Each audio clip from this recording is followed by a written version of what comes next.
In the aftermath of the Great War, a shattered Germany grappled with the ghosts of its past and the anxieties of an uncertain future. The vibrant, yet fragile, Weimar Republic emerged from the ashes, a society teetering on the brink of chaos, where poverty, desperation, and moral decay festered beneath a veneer of normalcy. It was in this crucible of despair that a monster of unprecedented depravity would rise, a figure whose name, though whispered in hushed tones of his native land, remains largely unknown to the wider world. Today, we unearth the chilling story of Friedrich Heinrich Karl Haarmann, a man known by many terrifying monikers: the Butcher of Hanover, the Vampire of Hanover, and the Wolf Man. His crimes were so grotesque, so utterly devoid of humanity, that they defied comprehension, leaving an indelible stain on the soul of a nation already scarred by conflict. Imagine a predator who moved through society with chilling impunity, exploiting the vulnerabilities of a desperate populace, preying on the lost and the forgotten. A man who not only murdered with a horrifying frequency, but engaged in acts of mutilation and dismemberment so extreme they earned him the grim title of Butcher. This is not a character from a gothic horror novel, but the stark, unvarnished truth of Fritz Haarmann, a serial killer whose reign of terror between 1918 and 1924 would claim the lives of at least 24 young men and boys in the city of Hanover. His story is a stark reminder that sometimes the most terrifying monsters are not born in the shadows of myth, but emerge from the very fabric of our own society, thriving in its darkest corners. What twisted path led Haarmann to such unspeakable acts? Was he a product of his environment, a manifestation of the societal breakdown around him? Or was his depravity an inherent, monstrous flaw? As we delve into the grim narrative of Fritz Haarmann, we confront not only the horrors of his crimes, but the unsettling questions they raise about human nature, the fragility of order, and the depths of evil that can lurk beneath the surface of everyday life. His story is a chilling testament to the fact that some nightmares are all too real, and some monsters walk among us, unseen, unheard, until it is far too late. To understand the monster, we must first attempt to trace the origins of his monstrousness. Friedrich Heinrich Karl Haarmann was born on October 25, 1879, in Hanover, Germany, the sixth and youngest child of Johanna and Ollie Haarmann. His childhood was far from idyllic. His father, a notoriously argumentative and short-tempered man, was a serial philanderer who contracted syphilis in his later years, a grim detail that paints a picture of a dysfunctional and likely abusive household. Fritz, however, found solace in an unusual bond with his mother, who reportedly spoiled her youngest child. He was a quiet, effeminate boy, preferring the company of his sisters and their dolls to the rough-and-tumble games of other boys. He developed a passion for needlework and cookery, interests that further set him apart from his peers and likely drew the ire of his authoritarian father. Haarmann's schooling began in 1886, where he was noted as a spoiled and mollycoddled child prone to daydreaming.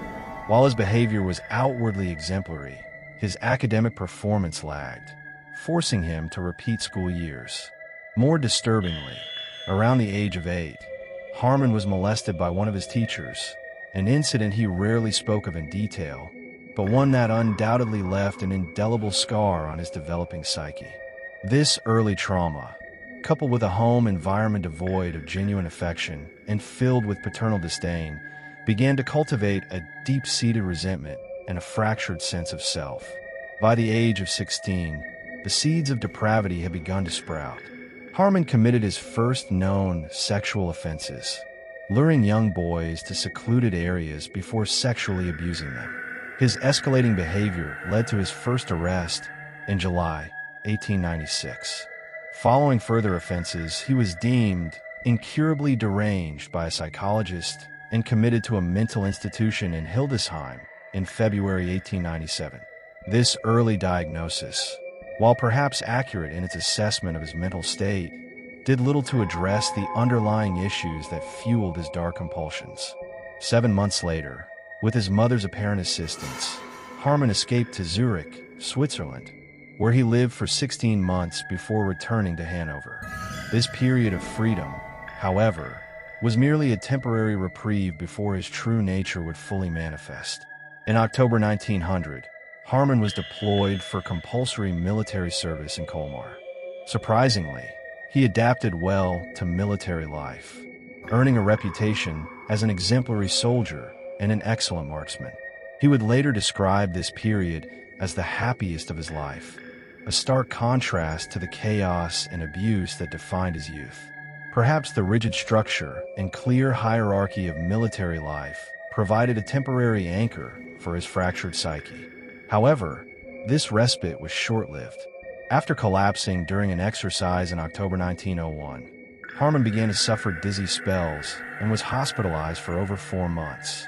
He was eventually discharged in July 1902, deemed unsuitable for service and work due to what was described as probable dementia praecox, an early term for what we now understand as schizophrenia.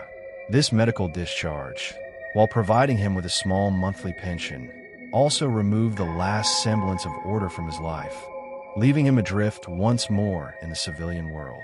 Returning to Hanover, Haarmann briefly attempted to work in his father's cigar factory and even opened a fishmongery with his fiancée, Erna Loert. However, his inability to maintain stable employment, coupled with ongoing legal disputes with his father, further fueled his resentment.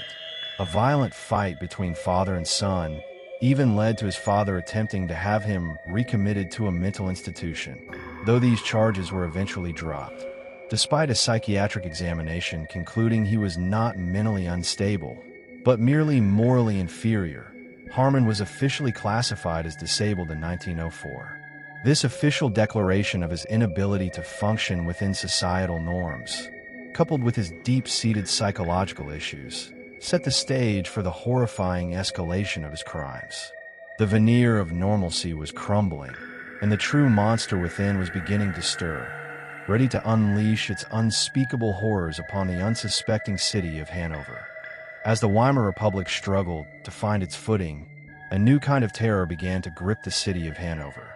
Young men and boys, often runaways or those displaced by the war, began to vanish without a trace.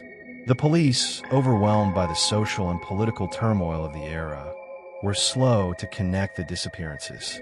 It was in this chaotic environment that Fritz Haarmann, now a police informant and small-time criminal, began his horrifying reign of terror. He used his position as a police informant to his advantage, luring his victims, mostly young men and boys between the ages of 10 and 22, to his apartment with promises of food, shelter, or work. Once inside, the true horror would unfold. Haarmann's method was as brutal as it was unique. He would overpower his victims, often biting them in the throat with a savage, animalistic ferocity that earned him the nickname, the Vampire of Hanover. He would then dismember their bodies with a chilling, butcher-like precision. But the horror did not end there. In an act of unimaginable depravity, Haarmann would often cook and eat parts of his victims' flesh, a detail so monstrous it borders on the unbelievable. Even more disturbingly, he would sell the remaining flesh on the black market, passing it off as pork or horse meat to a populace desperate for affordable food. For years, the people of Hanover may have unknowingly consumed the remains of Fritz Haarmann's victims, a chilling testament to the depths of his evil and the desperation of times. Haarmann's reign of terror was aided by a shocking level of police corruption and incompetence. Despite numerous reports of his suspicious activities and the discovery of human remains near his apartment, the police were slow to act. Haarmann's status as a police informant provided him with a shield of protection, allowing him to continue his gruesome work with impunity. He even had a young accomplice, Hans Granz, who would help him lure victims and dispose of their remains. The very institution meant to protect the public was, in a twisted turn of fate, enabling one of history's most monstrous serial killers. The whispers of the Butcher of Hanover grew louder, but for years, he remained a phantom, a terrifying legend whispered in the shadows of a city gripped by fear. The reign of the Butcher of Hanover, however, could not last forever. In June 1924, a discovery near the Lane River would finally expose the full horror of Haarmann's crimes. A young boy, swimming in the river, found a human skull. This grim discovery led to a massive police investigation, and soon, more human remains were found, many of them belonging to young men and boys. The sheer volume of the remains, and the brutal manner in which they had been dismembered, sent shockwaves through Hanover. The investigation quickly led to Fritz Haarmann. Despite his initial denials, the overwhelming evidence, coupled with the testimony of his accomplice, Hans Granz, left him no escape. Haarmann was arrested and, during interrogation, began to confess to his unspeakable crimes with a chilling, almost detached frankness. He confessed to murdering at least 24 young men and boys, though the true number is believed to be much higher. His trial, which began in December 1924, became a morbid spectacle, captivating a nation still reeling from the war and struggling with its own identity. The details of his depravity, including his cannibalism and the sale of human flesh, shocked even the most hardened observers. On December 19, 1924, Fritz Haarmann was found guilty of 24 counts of murder and sentenced to death by beheading. Throughout his trial, and even to his execution, Haarmann remained largely unrepentant, displaying a chilling lack of remorse. He was executed by guillotine on April 15, 1925, in Hanover prison. His final words, reportedly, were a chilling testament to his twisted psyche. "I regret nothing." With his death, the city of Hanover breathed a collective sigh of relief, but the scars of his reign of terror would forever remain. Fritz Haarmann, the Butcher of Hanover, remains a chilling figure in the annals of true crime. His story, though perhaps less known than some of his more infamous counterparts, is a stark reminder of the depths of human depravity and the fragility of societal order. He was a product of his time, a monster forged in the crucible of post-war chaos and desperation.